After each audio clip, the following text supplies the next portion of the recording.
Assalamualaikum dan salam Malaysia Madani. Bersama saya Firdaus Arashid Idris dalam Berita Pagi Sarawak edisi Khamis 3 Ogos. Sarawak mampu menjadi hub pembangunan industri buluh yang terkemuka di Malaysia. Keyakinan ini dinyatakan oleh Premier Sarawak, Datuk Patinggi Tan Sri Abang Johari Tun Openg berikutan pencapaian Sarawak membangunkan ladang buluh komersial seluas 2,760 hektar dan 59 hektar ladang komuniti di seluruh Sarawak setakat ini. Menurut Premier Sarawak, ia juga merupakan sasaran di bawah strategi pembangunan pasca COVID-19 PCDS 2030 untuk membangunkan lebih kurang 10,000 hektar ladang buluh komersial dan 1,640 hektar ladang komuniti. Dirancang untuk menampung kelestarian bekalan sumber industri buluh di Sarawak. Katanya, Sarawak mempunyai pelbagai spesies buluh yang ditanam dan boleh digunakan sebagai bahan buatan selain daripada menghasilkan produk hiliran daripada buluh. Dedah Premier lagi, buluh ialah sumber boleh diperbaharui yang boleh diproses menjadi produk bernilai tinggi. Beliau berkata demikian pada majlis menandatangani Memorandum Persefahaman MOU penubuhan ladang buluh komersial antara Perbadanan Kemajuan Perusahaan Kayu Sarawak, Pusaka dan Rich Venture Plantation Sendirian Berhad di Kuching. Sementara itu, Pengurus Besar Pusaka Zainal Abidin Abdullah berkata MOU tersebut memberi peluang untuk meneroka pemprosesan ladang buluh komersial kepada produk bernilai tambah tinggi selaras dengan peluang pasaran, permintaan dan keperluan pengambilan terutamanya dalam pengeluaran produk biojisim, arang dan pembungkusan makanan. Manakala pengarah Rich Venture Plantation Sendirian Berhad, He Wen Wen berkata, buluh mudah ditanam di banyak negara sememangnya berdaya maju dan mendapat permintaan global yang semakin meningkat. MOU selama 2 tahun itu bagi mewujudkan ladang buluh serta pusat pemprosesan buluh secara komersial untuk menghasilkan produk nilai tambah tinggi seperti produk biomas, arang buluh dan produk pembungkusan makanan. Timbalan Premier Dato' Amar Awang Tengah Ali Hassan yang kini dalam rangka lawatan rasmi ke Korea Selatan telah mengadakan kunjungan hormat terhadap Naib Presiden Eksekutif Unit Hidrogen POSCO Holding Chu Ju-yi. Menurut kenyataan media, memaklumkan kunjungan hormat tersebut bertujuan memperbaharui persahabatan dengan POSCO Holdings yang telah terlibat dalam beberapa projek di Malaysia. POSCO kini sedang menerokai pelaburan dalam sektor baharu tenaga termasuk hidrogen serta penangkapan dan penyimpanan karbon, sektor yang sedang dipromosi oleh Sarawak selain dengan strategi pembangunan pasca COVID-19 negeri ini. Dato' Amar Awang Tengah yang juga Menteri Kedua Sumber Asli dan Pembangunan Bandar turut mengalu-alukan minat POSCO Holdings dan berharap syarikat pembuatan besi itu akan melabur dalam sektor berkenaan di Sarawak. Lebih 2,000 peserta mewakili 60 kontingen akan menyertai Kuching Street Parade pada Sabtu ini. Timbalan Menteri Pelancongan, Industri Kreatif dan Seni Persembahan Sarawak, Dato' Sebastian Ting memberitahu secara acara tersebut bersebenar sambutan 60 tahun Sarawak Merdeka. Bercakap pada sidang media di Kuching, beliau memberitahu perarakan yang disertai jabatan dan agensi kerajaan serta komuniti setempat melibatkan jarak sejauh 2.5 km. Perarakan akan bermula di Pavilion Commercial Centre Jalan Padungan dan berakhir di Pejabat Pos Besar Kuching. Pelbagai acara telah disusun atur bagi memeriahkan perarakan antaranya konsert artis tempatan, jualan food truck dan pertunjukan bunga api. Datuk Sebastian juga memaklumkan 2 lagi perarakan serupa akan diadakan di Sibu pada 12 Ogos ini, seterusnya di Miri pada 19 Ogos. Penganjuran lawas ASEAN Floating Market Festival pada 11 hingga 13 Ogos depan di tebingan Sungai Lawas disertai peniaga dari Filipina, Brunei Darussalam dan Indonesia. Festival yang pertama kali diadakan di Sarawak bersebenar sambutan 60 tahun Sarawak Merdeka. Ahli Parlimen Lawas, Datuk Henry Sum Agung berkata pasar terapung seperti yang terdapat di Thailand dan Vietnam itu dijangka menarik lebih ramai pengunjung tempatan dan luar negara untuk datang memeriahkan acara tersebut. Bagi pihak Lawas, saya amat berterima kasih dengan program ini dibawa ke Lawas bagi kali pertama dan kita berharap dia akan berjaya diadakan.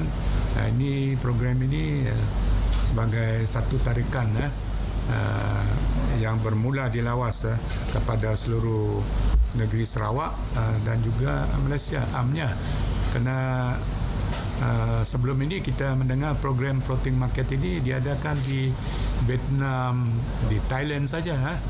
Jadi kali pertama diadakan di Malaysia, khasnya Sarawak dan Lawas. Datuk Henry memaklumkan pelbagai pengisian telah diatur bagi melengkapkan acara yang berlangsung selama 3 hari itu. Beliau berkata demikian pada sidang media Lawas Asian Floating Market Festival di Lawas. Dalam perkembangan berkaitan, Residen Limbang Unus Tambi memaklumkan setakat ini belum ada kelulusan untuk perlanjutan operasi di pintu sempadan melibatkan Malaysia, Brunei Darussalam termasuk di Sindumin, Sabah. Kita telah berusaha tu, insya-Allah kita akan mendapat kelulusan. Kita telah menghubungi pihak-pihak wajib di negara-negara tertentu yang bersempadan dengan kita untuk perlanjutan semua dengan Sabah yang kita cadang sehingga pukul 12 malam. Tapi setakat ni belum ada, tapi insya-Allah macam biasa-biasa kita akan mendapat kelulusan seperti tersebut. Kedudukan Lawas yang unik bersempadan dengan negara jiran Brunei Darussalam dan negeri Sabah membolehkan pengunjung dari luar datang memeriahkan pelbagai acara yang dianjurkan di Lawas.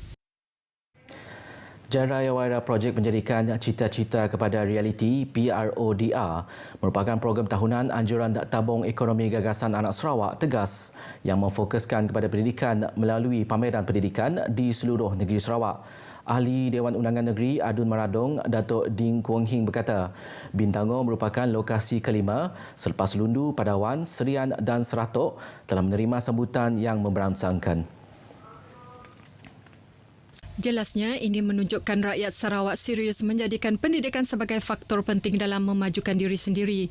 Malah, ia juga akan memberi manfaat kepada seluruh rakyat dari segi ekonomi dan taraf hidup. Datuk Ding menambah, tegas secara tidak langsung telah menyumbang inisiatif dalam usaha pembangunan pendidikan anak Sarawak.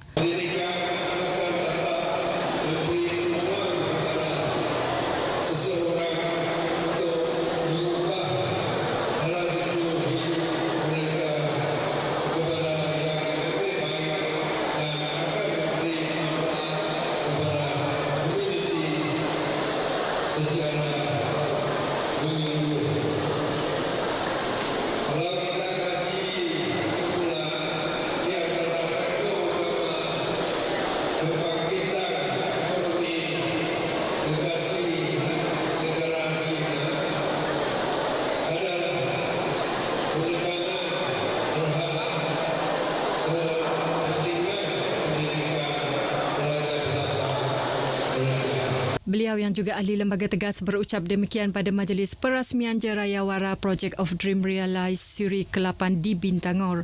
Tambahnya, para belia mahupun pelajar yang berpendidikan dan berkemahiran tinggi adalah modal insan yang paling bernilai dalam menyumbang kepada ekonomi negara.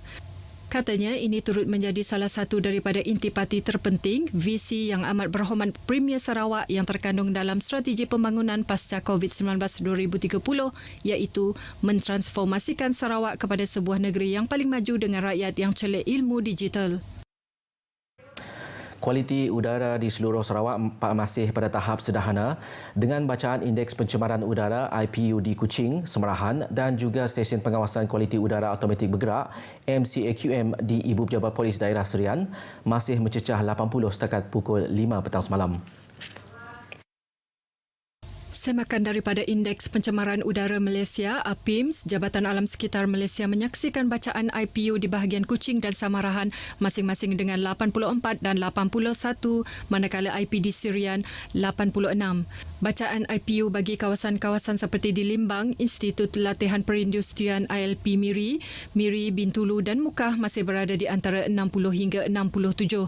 Manakala kawasan Samalaju, Kapit, Sibu, Sarike dan Sri Aman mencatat bacaan di antara 54 hingga 59. Kenyataan media dari Pejabat Meteorologi Sarawak memaklumkan keadaan cuaca semasa di Sarawak kini dipengaruhi oleh taufan Kanun yang berkedudukan di timur laut Taiwan dan kini bergerak menjauhi wilayah Malaysia terutamanya Sarawak.